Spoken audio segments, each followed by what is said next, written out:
get no rest. But then in verse 3 he says, but. Everybody just say but. Just the whole house scream but. See, but is a contravening conjunction with a subordinating feeling.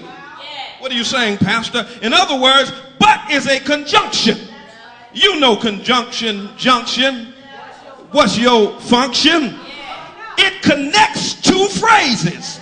But it's not just a conjunction, but it's a contravening conjunction with a subordinating feeling. In other words, but is so powerful in its contravening, subordinating nature that what it does, the power of what comes after the but negates the power of what comes before the but. Oh, Lord have mercy. I want y'all to just contemplate on that for a moment. Now, what came before the but is still there. But what came after the but negates what came before the but. Okay, Pastor Swan, can you prove that? All right, here we go.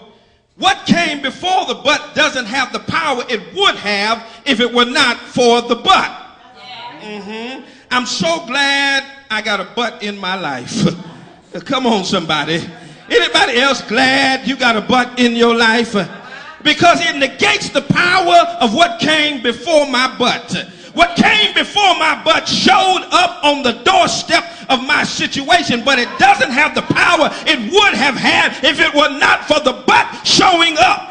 Come on, somebody. Anybody in here can testify that in spite of the context of what happened before the but, when God shows up, what happened before the but does not make any sense anymore.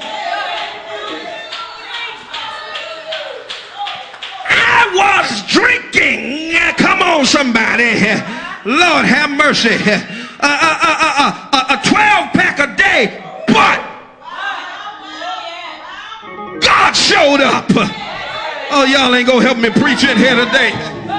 I was smoking 3 packs a day, but God showed up in my situation.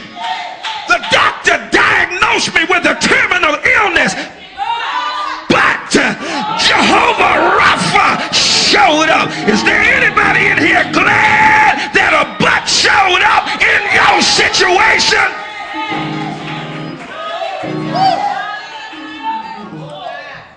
Oh, Lord have mercy. In spite of the context, in spite of what I'm feeling, what I know about you, God, can negate, can counteract, can reverse, can work against, can cancel out, can deny, can refute what I feel about this. And every now and then, when your context is not what you want and desire for it to be, you got to let your but do the talking in your prayer and consecration before God. And you got to say, what I know about you, God, can knock away what I feel about what I'm going through. Oh, let me say that again. What I know about you, God, I've got to rehearse your character and not the context of my situation. Watch what he says. He says, but you are holy. I feel forsaken. I feel like you're not listening to me. I'm crying during the day. I can't sleep at night, but you are holy. I'm in hell, but you're holy. I can't find a job, but you're holy. I can't pay my bills, but you're holy. Miserable because my wife left me, but you're holy. My child's in jail, but you're holy. They called and said they're coming to get the car, but you're holy. I haven't answered the phone in 3 weeks because when they call and it says unavailable, I know it's the bill collectors, but you're holy. I got some problems in my life, but you're holy. I'm going through a divorce, but you're holy. I'm wearing the same clothes every week, but you're holy. And since I know you're holy, that's powerful enough to keep my sanity until you, Elohim, come in and deliver me. Oh, Lord, have mercy. See, when it comes to prayer, you got to learn how to rehearse the character of God in spite of what you're going through. You see, the reason why some of us can't get out of stuff is because we keep rehearsing our stuff instead of rehearsing the character of God. What do you mean, Pastor Swan? All we do is call people on the phone and rehearse what we're going through. Child, y'all ain't gonna help me preach in here. How you doing, child? Oh, Lord, have mercy. And let me tell you what I'm going through. Stop rehearsing what you're going through and rehearse the character of God. Child, things ain't going well, but God is still holy. But God is still on the throne. But God is still Jehovah Jireh. But God is still my provider. Too many of us keep rehearsing how miserable we are. Rehearsing what somebody did to us, rehearsing how they made us feel, rehearsing how they gossip about us. And when it comes to your praying, you need to change your language and start rehearsing the character of God and get your mind off of what you're going through and on who he is. Now don't misunderstand me. That doesn't mean that you're ignoring what you're going through and start talking to the wind. There's a place for people in your life for you to talk to. But the value and the power of prayer doesn't mean that you ignore the existence of the context of your circumstances, but the power of prayer means that you know you serve a God that is more powerful than what you're going through. God is bigger than my problem, bigger than my circumstance, bigger than my trouble, bigger than my trials. So when you wake up in the morning, you don't wake up with the power of the context of your circumstance on your mind to the extent that it begins to drive your mentality or drive your psyche or drive your devotion. But you wake up in the morning knowing that there may be some problems in my life, but you're still holy.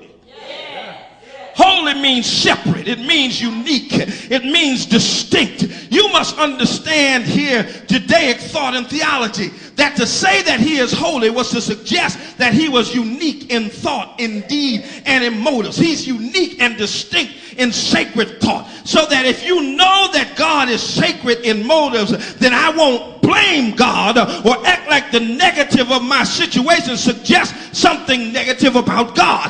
If I know that when I approach God in prayer that he is sacred in thoughts and deeds and motives, that will save me from blaming God or equating God with my struggle.